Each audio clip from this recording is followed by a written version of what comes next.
예, 안녕하십니까. 법무법인 지평의 신용우라고 합니다. 네, 좋은 발표 기회 주셔서 감사드립니다. 저는 신뢰할 수 있는 AI를 위한 주요 입법 동향에 대해서 설명드리겠습니다. 예, 목차는 이와 같습니다.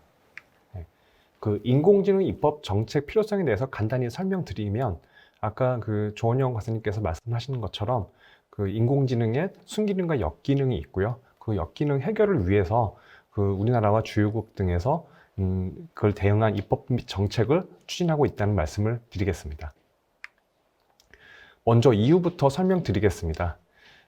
EU GDPR 개인정보 보호 규정에서는 자동화된 의사결정에 대해서 대응할 수 있는 권리를 규정하고 있습니다. 이는 이제 개인정보 프로파일링을 위해서 나오는 규정인데 인공지능 등 새로운 기술에도 적용될 수 있을 것으로 보입니다. 그래서 다만 중대한 효과를 미치는 자동화된 처리에만 적용될 수 있고요.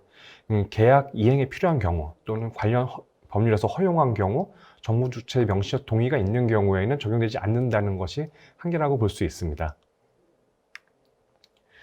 다음 2019년 제정된 EU 온라인 플랫폼 규정, 소위 P2B 레귤레이션이라고 하는 규정을 말씀드리겠습니다.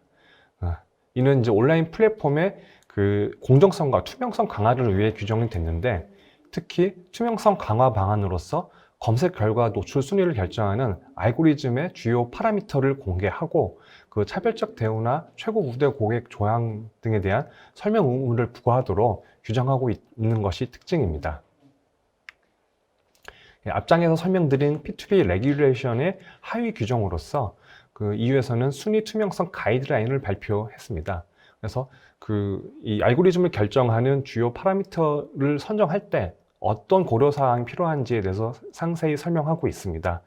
주목할 만한 것은 파라미터나 이 순위 결정에 대한 알고리즘을 일부 공개하면서도 악의적인 순위 조작을 방지할 수 있도록 하는 방안들을 설명하고 있다는 것입니다. 그래서 모든 것을 다 공개한다기보다는 파라미터를 결정하는 중요성, 관련성에 관한 설명만 공개하도록 하고 영업비밀 침해하지 않도록 하고 사업자가 직접 악의적 순위 조작을 방지할 수 있는 처리를 할 수 있도록 규정하고 있다는 것을 눈여겨볼 수 있습니다. EU에서는 작년 말 플랫폼 사업자 규제 강화를 위해서 디지털 서비스 액트 그리고 디지털 마켓 액트라는 법안들을 공개를 했는데요. 여기서도 투명성 관련 조항을 갖고 있습니다. 그래서 특히 자동화된 수단을 사용해서 온라인 플랫폼을 운영할 경우에 그에 대한 투명성 보고 의무를 부하도록 규정하고 있습니다. EU 집행위원회는 작년 2월, 2020년 2월에 인공지능 백서를 발간했습니다. 그래서 이 인공지능 규제에 대한 많은 시사점을 제공한다고 할 수 있겠는데요. 특히 주목할 만한 것은 이제 고위험 분야의 인공지능을 적용할 경우에 안전성 요건을 수립하고 사전 적합성 평가를 받도록 제안한 것이 특징입니다. 예. 고위험 분야가 어떤 것인지가 문제될 텐데요. 의료, 운송, 에너지 등 개인한테 개인의 권리 의무에 상당한 영향을 주고 그리고 신체 생명 재산에 심각한 피해를 줄 수 있는 그런 분야를 고위험 분야라고 이제 설명하고 있습니다. 특히 주목할 만한 것은 채용 관련한 부분, 근로자의 권리에 영향을 미치는 시스템, 원격 생체 인식 시스템 등도 고위험 분야의 인공지능에 해당한다고 설명하고 있습니다. 이러한 고위험 인공지능에 대해서는 다양한 의무를 부과하고 있는데요. 학습 데이터 관리, 그리고 기록을 보관해야 하고, 그다음에 일종의 투명성 요건에 해당하는 것처럼 이용자에게 인공지능 시스템에 대한 정보를 제공하도록 의무화하고 있습니다. 또한 견고성과 정확성을 확보해야 된다고 하고 일정한 경우에 인간의 감독이 개입돼야 된다고 설명하고 있습니다. 그래서 이러한 고위험 분야에 대해서는 사전 적합성 평가 제도를 도입하되 그 외의 분야에서는 자율적 인증 제도를 도입하도록 규정하고 있는 점을 이제 눈여겨볼 수 있습니다. 예, 이와 관련해서 지난주에 EU 집행위원회에서 인공지능 법안 초안을 발표했습니다.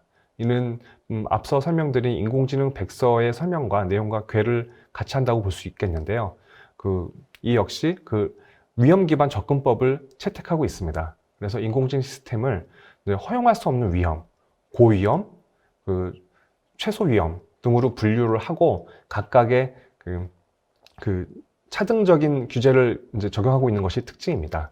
허용할 수 없는 위험에 해당하는 인공지능은 대표적으로 인간의 자유의지에 영향을 미쳐서 행동을 제약할 수 있는, 조종할 수 있는 인공지능, 그리고 정부의 사회적 평가 시스템, 그리고 실시간 원격 생체 인식 시스템 등을 등에 대해서는 허용할 수 없는 위험이라고 규정하고 원칙적으로 금지하고 있습니다.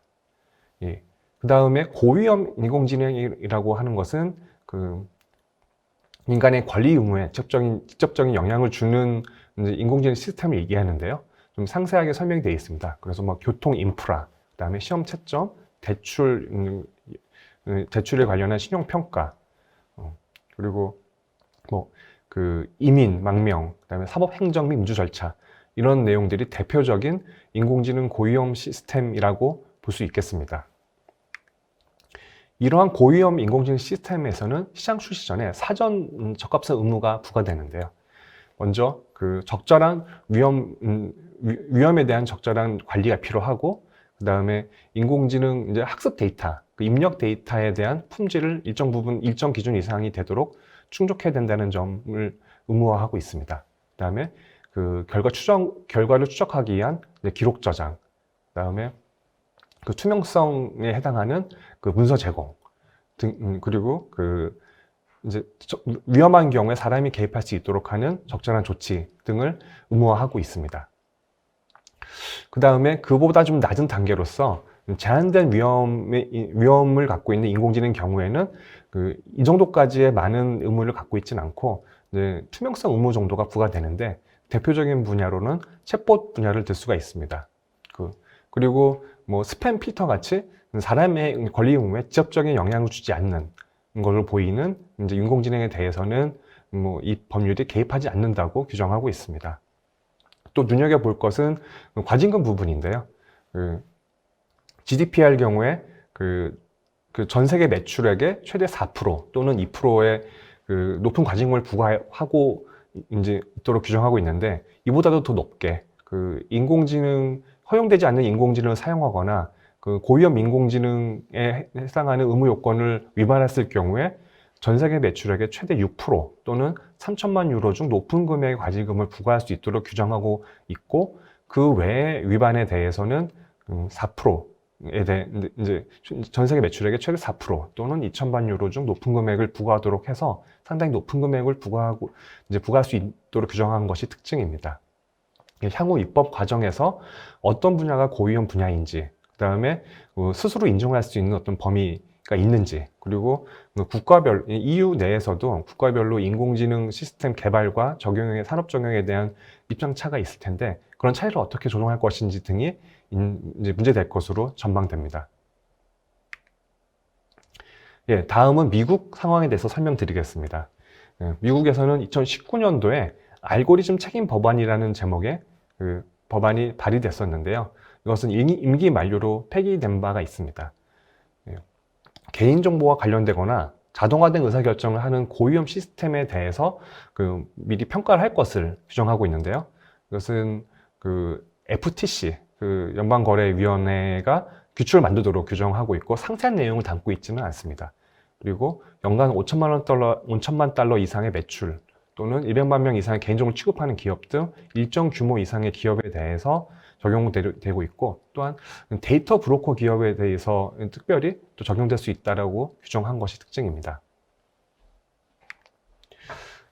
연방 차원에서는 이렇게 법안이 발의됐으나 아직 통과된 바는 없는데요.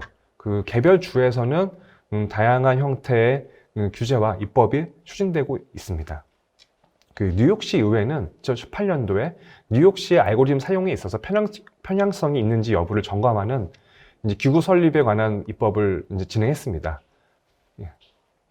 이에 따라서 이런 뉴욕시 알고리즘 사용에 관한 일종의 모니터링 기구가 운영되고 있는데요. 다만 최근 기사를 검색해 보면 이런 기구의 실효성이 있는지에 대해서는 약간 비판의 설명도 있는데, 이것은 실제로 제대로 알고리즘 사용에 관한 정보가 공개되지 않기 때문에 이런 기구가 점검할 수 없다라는 문제 제기를 한 것이 인상 깊었습니다. 그다음에 뉴욕시 의회에서는 이제 작년에 채용 관련해서 그 기술에 대한 이제 편향성이 있는지 여부를 점검하도록 하는 법안이 발의가 됐었는데 이거 통과됐는지 여부는 이제 통과되진 않은 것으로 지금 파악됩니다. 그다음에 샌프란시스코나 매사추세츠주의 서머빌시에서는 이제 공공 분야에서 안면인식 기술을 사용하는 것을 제한하도록 하는 법안들을 통과한 바 있습니다. 일리노이주에서는 그 인공지능 사용에 있어서 그 비디오 인터뷰를, 그러니까 인공지능을 이용해서 비디오 인터뷰를 할 때 이것을 규제하는 이제 법률을 이제 발효시켰는데요. 뭐 전화 인터뷰나 서류 심사는 제외되고 비디오를 이용한 경우에만 한정되어 있습니다. 이것은 다만 어떤 식의 인공지능 편견이나 공정성에 관한 부분을 이제 적용하고 설명하고 있지는 않고요. 주로 절차적 과정에서 구직자에게 인공지능을 사용하는 사실을 고지하고, 그 다음에 사전 동의를 구하는 것, 그 다음에 원칙적으로 제3자와 공유할 수 없고, 구직자가 해당 비디오를 삭제 요청했을 때 삭제된다는 등의 좀 절차적인 부분에 있어서 규정하고 있는 것이 특징입니다. 미국 FTC에서는 작년에 인공지능과 알고리즘 사용에 관한 지침을 발표했는데요. 이것은 기업이 인공지능과 알고리즘 사용하는 과정에서 소비자에게 발생할 수 있는 위험을 어떻게 관리할 것인지 방안을 설명하고 있고, 여러 카테고리로 구분해서 상세하게 설명하고 있습니다. IEEE라는 이제 국제기구가 있습니다. 이거는 이제 어떤 국가는 아니지만 전기 전자 분야에서 다양한 논문을 등재하는 그런 이제 유명 이제 학술지를 운영하고 있는데요. 여기서는 2019년부터 인공지능 자율 시스템에 대한 유리적 규범이 구현될 수 있도록 원칙 및 방법을 규정하는 보고서를 이제 발간한 바 있습니다. 그래서 2016년부터 전문가 그룹을 형성해서 여러 형태의 보고서 초안을 발간하고 피드백을 받았습니다. 그래서 뭐 인권 보호, 이제 인간 행복 증진, 그다음에 투명성, 책임성 등 아까 이제 조원영 박사님께서 말씀하신 여러 윤리 원칙에 대해서 이제 제시를 했는데요. 아까 ISO 말씀 주셨지만 이 단체에서도 일정한 원칙 제시에 그치지 않고 해당 원칙들이 이제 시스템적으로 구현되기 위해서 어떤 식으로 이제 돼야 되는지 표준화를 진행을 하고 있습니다. 그래서 15개의 작업반이 운영되는 것으로 이제 알고 있고, 이 중에서 뭐 투명성 등에 대해서는 상당히 표준화가 진행된 것으로 이제 파악됩니다. 예, 그래서 이상과 같이 주요국의 동향을 살펴보면 입법 측면에서는 당사자에 대한 고지, 절차적 투명성, 그리고 어떤 식으로 인공지능을 운영하고 감시할 것인지에 대한 거버넌스 차원의 내용들이 입법되거나 이제 발의가 되고 있고요.